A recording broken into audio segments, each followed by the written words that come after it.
Let's get to our panel. Joining me here in the studio is Maria Perez. She is Associate Director at the Atlantic Council's Latin America Center. Also with us is Joe Madison. He's a radio talk show host and longtime civil rights activist. With us too is Lester Munson. He's a principal at the BGR Group, a leading government relations firm. And joining us from the newsroom is Robert Moran. He is a partner with the Brunswick Group, a public opinion and market research firm right here in Washington, D.C. Thanks to all of you for joining us. Let's start with Rob in the newsroom. And Rob, of course, the first results are now starting to come in. But let's talk today about turnout. We've been getting reports all day that turnout has been very high in many instances. It's been higher than it was in 2014 during those midterm elections. The conventional view, something we've heard in the past, is that a higher turnout is better for Democrats. Do you believe that to be the case this time as well? And what do you make of the higher turnout? So, generally speaking, in most elections, a higher turnout election is a better thing for Democrats. We need to better understand the composition of this turnout before we actually can make any judgments. Many more Americans are voting early, voting absentee, et cetera. So the early voting numbers show a fairly big spike. But the composition state by state is interesting. In some states, it appears that quite a number of Republicans have been voting early. I think we still need to see, I think we need to wait because we have a number of people that are going to the polls now. Polls appear to be very busy. Those same-day voters, election day voters, could swing the vote either way. And I think it's best to just wait a little bit and not read too much into the exit polls as well. Right. Joe, are you surprised that this election is so close? Given, many people see this as a referendum on Donald Trump, and given what the president has said over the past 2 years, his racist comments, separating children from their parents, his behavior with women, are you surprised that it's that close?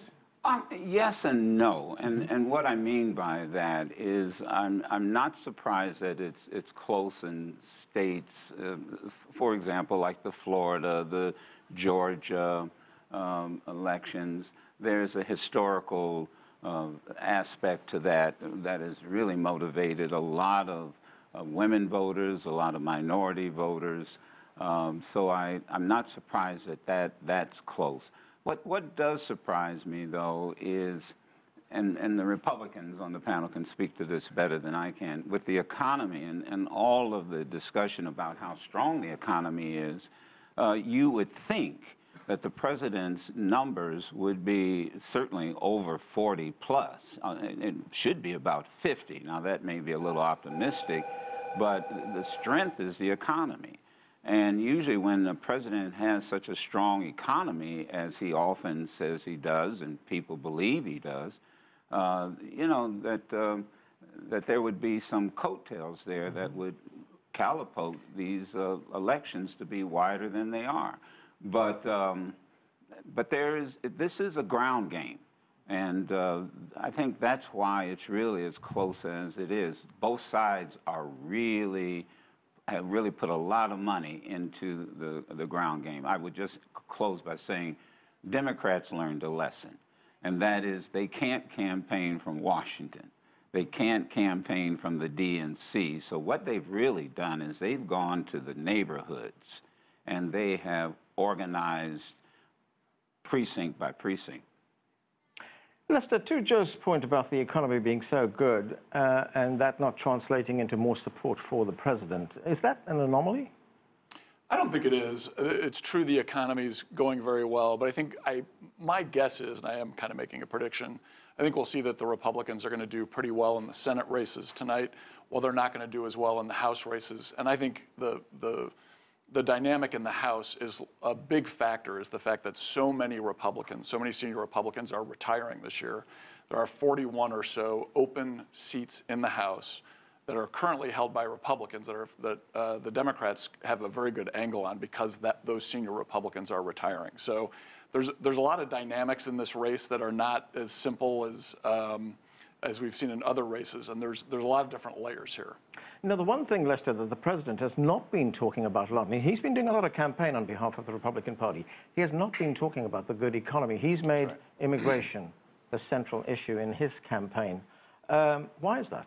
Well, I think it's exactly what Joe said. The president appears to have made a decision not to try to persuade independent or swing voters. Instead, he's trying to appeal to his base, and he's trying to drive turnout of his base voters, the folks who got him elected president in 2016. So by bringing up the caravan or the caravans or this immigration issue on a regular basis, he's trying to make sure his strong supporters get to the polls. Right. Maria, what do you make of the president making immigration his central issue? I mean, he's been talking about this caravan, which is moving through Central America, talking about an invasion on the southern border of the United States, talking about illegal immigrants voting as well. He's talked far less about the economy, as we just pointed out. Is immigration the key issue that resonates with voters?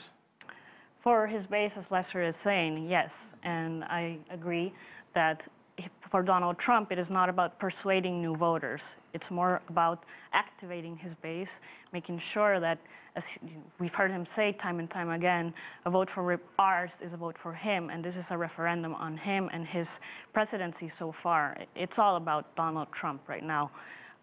It's easy to campaign. We've seen this throughout history. It's easier to campaign against something than it is for something. The optics of this, sending 15,000 troops to the border as if, you know, an invasion of women and babies and strollers are going to come and invade the United States, it's a powerful image, and it's working. Rob, these elections have shown us again, in fact, we've seen this over the past 2 years as well, that this is a deeply divided country. Do you expect that anything will change after these elections? Well, I'm not sure that our divisions are going to be healed overnight. I do expect Democrats to regain the House. Narrowly, I think, is the most likely outcome. I do expect the Republicans to hold on to the Senate. The question about the tone, I think, is an open one. If Republicans do better than expected, I wouldn't expect the tone to change that much. As people have noted, midterms are about activation. They're not about persuasion. What could we expect to change? I'm not sure you'll see much change. If you have a split control in the Congress, I'm not sure that you end up seeing much change. I think you'll see more democratically led investigations in the House, perhaps, but and more gridlock. But I think that's about it. Joe, we've heard several reports about voter suppression, notably in the state of Georgia. It's a southern state here in the United States. Well, don't stop Georgia. Yeah. I mean, you know, I'm sorry, I didn't want to interrupt you. But no, it's fine. Well, this is a state where there is a black woman running for governor. Yeah. And if she is elected, she would be the first black woman to be governor in the United States. She's running against the white Secretary of State. How serious an issue is voter suppression? Oh, it's extremely serious, and it always has been. And, you know, again, look, the reality is that the numbers aren't there to talk about this, these changes in voting booths and precincts. We have said this time and time again, and let's be quite candid, and I've done shows on this, that most of these quote-unquote voter suppression laws that we refer to really didn't go into place until after 2008. Now, that's exactly what happened. That's when Florida got rid of, you know, they had consultants to come in and say, we got to stop souls to the polls, which was very popular in the African-American community. In Kansas, you know, you had an election official that moved the only voting precinct, you know, a mile outside of town, and there wasn't even public transportation available.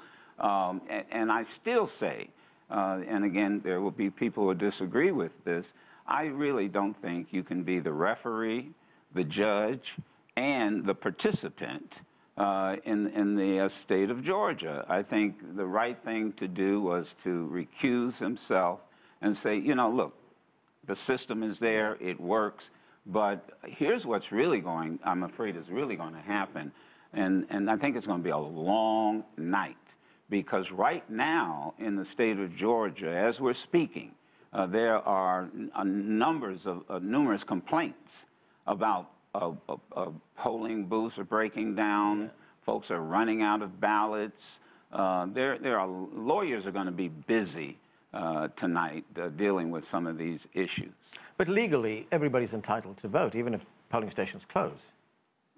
Yes, I mean, legally, if you're 18 and a citizen, you are entitled. No, what I mean, those people are waiting there with broken machines. Oh, yeah, and the problem, right. of course, is will they continue to wait? Right. See, and a lot of people, you know, will argue, well, this is just the way it is. We didn't expect this big a crowd. I don't buy that argument. We all knew this was going to be a heck of a turnout. Right. But a lot of people see this, maybe it's deliberate. Now, can I prove that? No. Would I ever be able to prove it? No. But the key is that what we've been convincing people is don't get out of line. Stay in line, no matter how long it takes. As early as 6 a.m. East Coast time, we were getting complaints from folks who were going to vote, especially in the East Coast. Right. Lester, what do you make of these reports of voter suppression? And should the Secretary of State of Georgia, Brian Kemp, who is running for governor, should he have recused himself? Well, I think there's precedent for a Secretary of State running for another statewide office. I presume that, and I hope that he's followed all the procedures that are necessary to make it a legally palatable enterprise, and I hope that's true. But I do think the stuff that Joe is mentioning is these are real issues, and it's very likely that the reason this race is so close is because of exactly these issues that I'm sure are under intense discussion in Georgia. That's a very red state, and and we should be a little bit surprised that a Democrat is doing so well statewide there. Right. And the other thing I think we should mention, and that is, let us not underestimate the vote of women. Right. That, let me tell you, that is going to be a major factor in many states across. I saw an optic today where women were taking the I vote and putting it on the grave site, the grave marker of some of the suffrage founders. That's right. I want to talk about the women vote, and I want to get Rob's view on that. But first, I'm going to go to the White House. Our correspondent at the White House correspondent Nathan King is there. And Nathan, President Trump, of course, has been campaigning over the course of the last few weeks in this election. And many are saying that this election is actually a referendum on him. What are expectations at the White House tonight?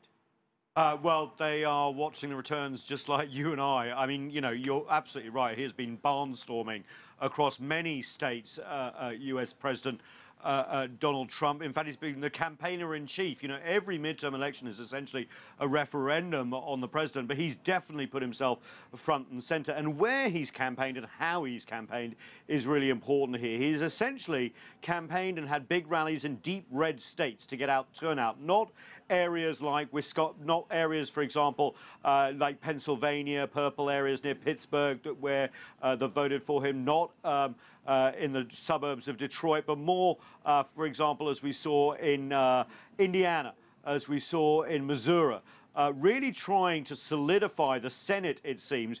And he rejected a lot of advice to campaign on the economy, which, of course, is going really well at the moment, and focused almost solely at times on immigration and the fear of immigration, making it a wedge issue. It's going to be very interesting to see how that has paid off. And even if they lose the House, if they keep the Senate, he can sort of vindicate himself a little bit and say, hey, look, that was our red wall, and I helped keep it. So we'll have to wait and see. But yeah, you're absolutely right. He's put himself front and center.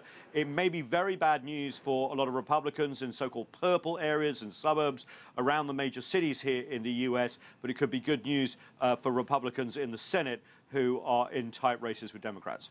Well, let me ask you about that. If the Democrats win the House, what does that change mean for the Trump presidency? Well, I mean, you know, first of all, it's the first rejection of Trumpism that we've seen.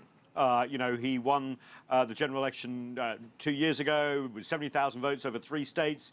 This would be the first real reversal. We've had a couple of elections go to the Democrats, but this would be the real nationwide election. So there's that. And I think your guest about talking about slowing things down in the House and not much getting passed, maybe sort of gridlock returning to Washington, which a lot of people like, by the way, is probably the most important thing. But I think the subpoena power, the investigative powers of the House that we have seen in the last 20 years developed more and more will be used against this administration. They'll ask for his tax returns. I'm almost 100% sure of it. They will call people connected with the Mueller inquiry. They'll go after other things as well. This could be very embarrassing for the president.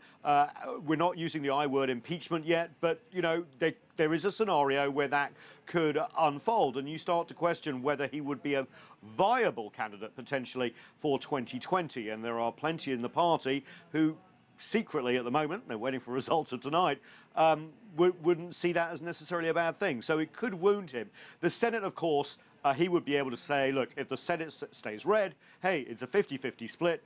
I won the Senate.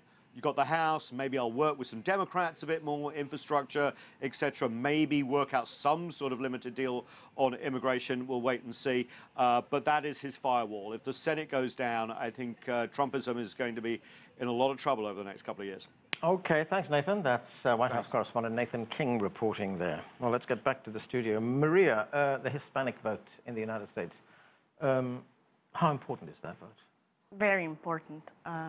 We see this year 52% of Latinos, Hispanic votes have given this election, midterm elections, serious thought, 52%. That's an increase of 16% points from the last midterms.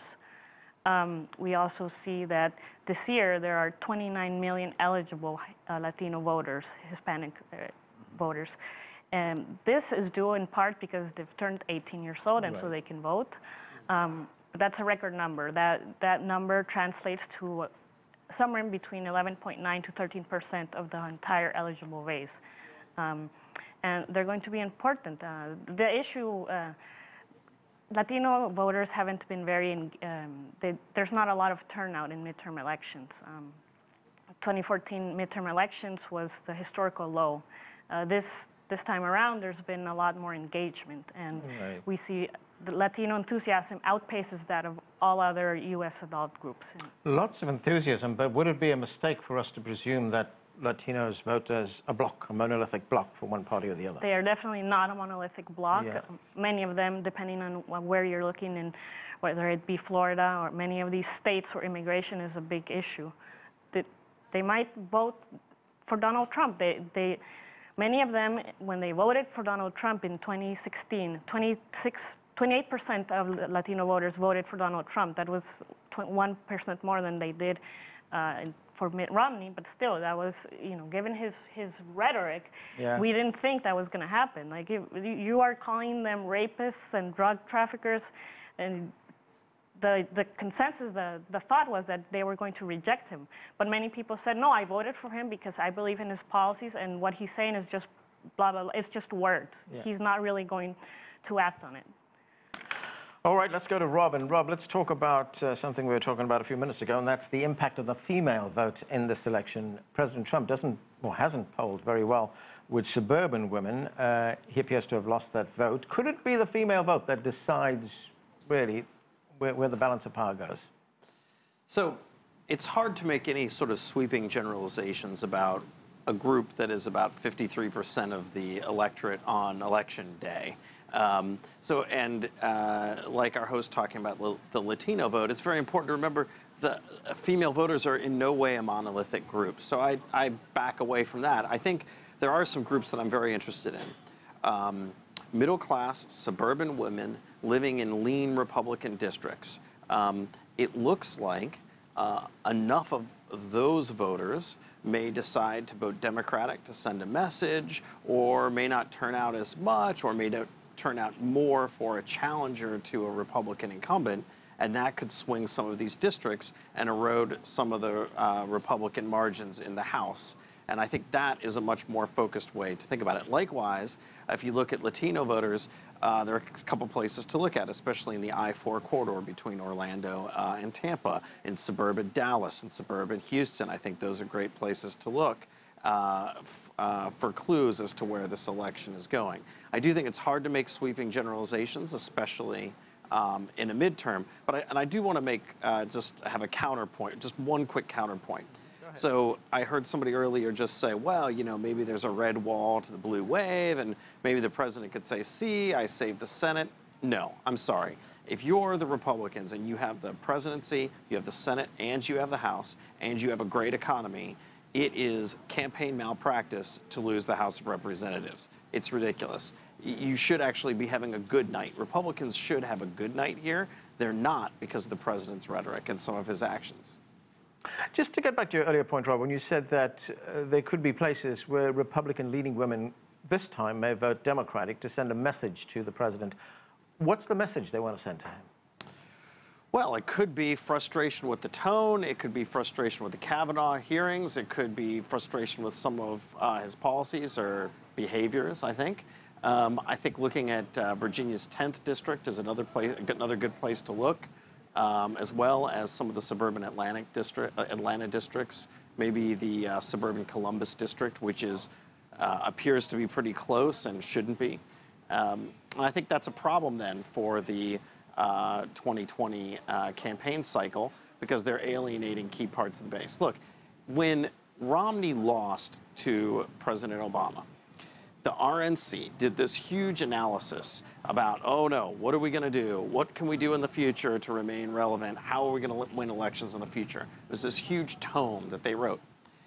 The Republicans under Trump are doing almost the exact opposite of the policies and the rhetoric and the strategy outlined in that in terms of broadening the party, appealing to diverse groups, et cetera. They're doing the opposite of that guidance that they had after the Romney loss.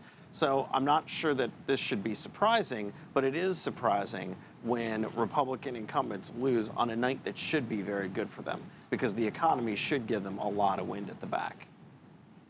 Joe, let's look at the African-American vote, and let's talk about employment figures in this country. Whenever the employment figures come out every month, President Trump talks up those figures, adding more often than not that now there are a record number of African-Americans back at work. What effect will that have on the election? None. I mean, at least from an African-American standpoint. Yeah. I used to have the current chairman of the DNC on my show every month to give the labor numbers when he was Secretary of Labor. Tom Perez. Tom Perez.